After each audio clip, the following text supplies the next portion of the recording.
You are all welcome to the second episode of 2026 Waec Practical Chemistry Alternative B. Yesterday, I posted the first question, and that is quantitative analysis.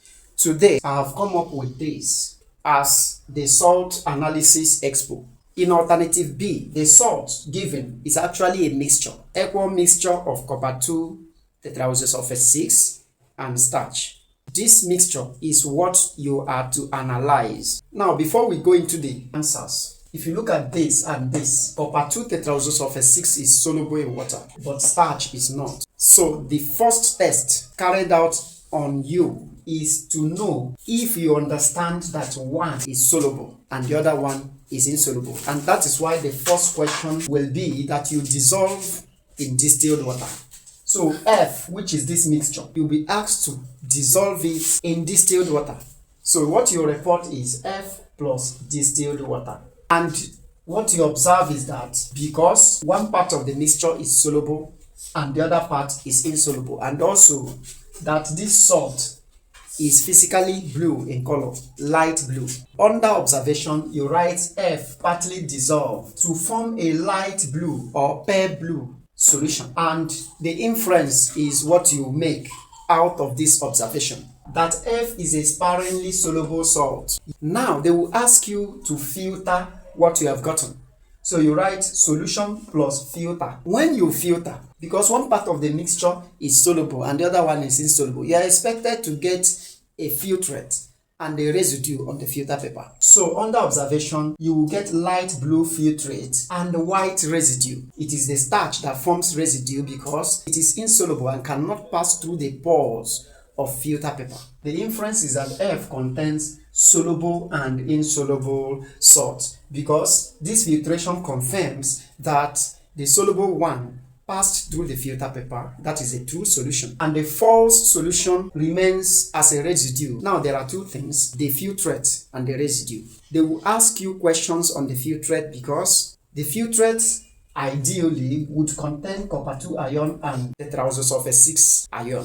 So they are going to ask you to add reagents that will precipitate these ions. And in the first question, they may ask you to divide the filtrate into 3 because you are going to test copper 2 ion and tetraoxosulfate 6 ion. Now, they will ask you to add sodium hydroxide in the first portion of the filtrate. When you add sodium hydroxide, they will ask you to add it in drops and then in excess. If you add in drops, you will get a precipitate. If you add in excess, you are testing if that precipitate will react with sodium hydroxide and dissolve. So, you write first portion of filtrate plus sodium hydroxide in drops, then in excess. The same line you wrote in drops, you are going to write what you observe.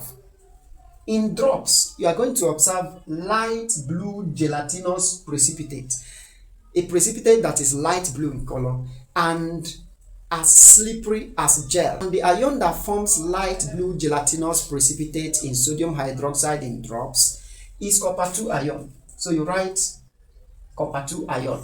Sorry, I didn't write it here, under observation. Now, in excess, you are testing whether that precipitate will dissolve. But unfortunately, copper 2 ion does not dissolve in excess sodium hydroxide. So you write precipitate remains in excess sodium hydroxide.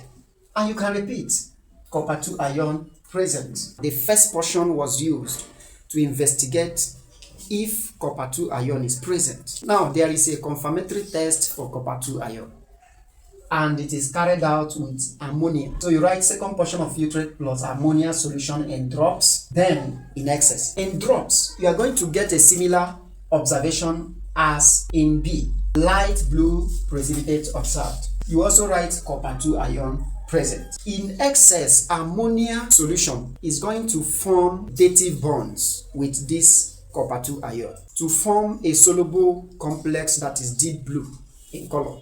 So what you observe is precipitate dissolves to form deep blue solution. It is only copper 2 ion that gives this observation, and therefore you write copper 2 ion confirmed.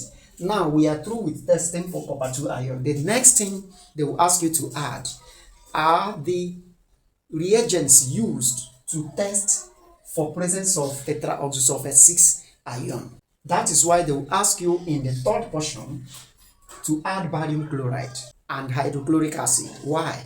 Barium chloride is used to test three ions: trioxocarbonate 4 ion, trioxosulfate 4 ion, and tetraoxosulfate 6 ion. So immediately you add barium chloride, you will observe white precipitate.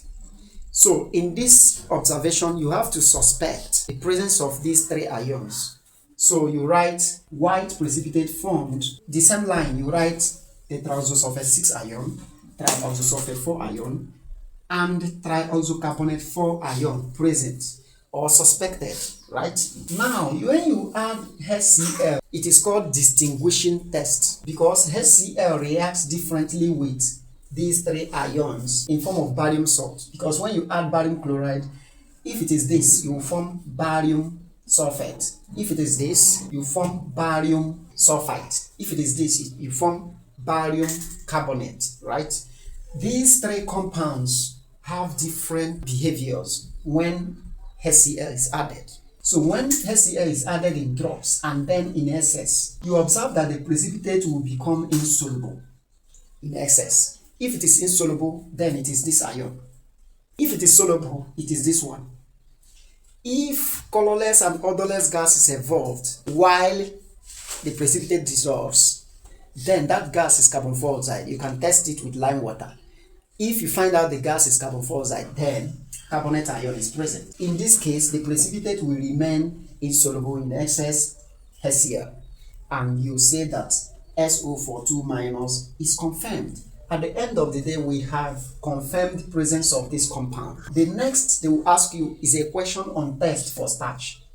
They will ask you to test the residue because the residue is actually the starch which was insoluble in distilled water. So they will ask you to add drops of iodine on the residue. And when you add iodine on starch or starchy substance, what happens is that there will be a complexing called starch iodide complex. This complex is bluish black in color. So whenever you add iodine solution, you are going to get residue turns blue black. The inference is going to be that starch is confirmed. Save this video, share it as wide as possible, and tap on the subscription button if you found this useful. And do have a wonderful day. Bye.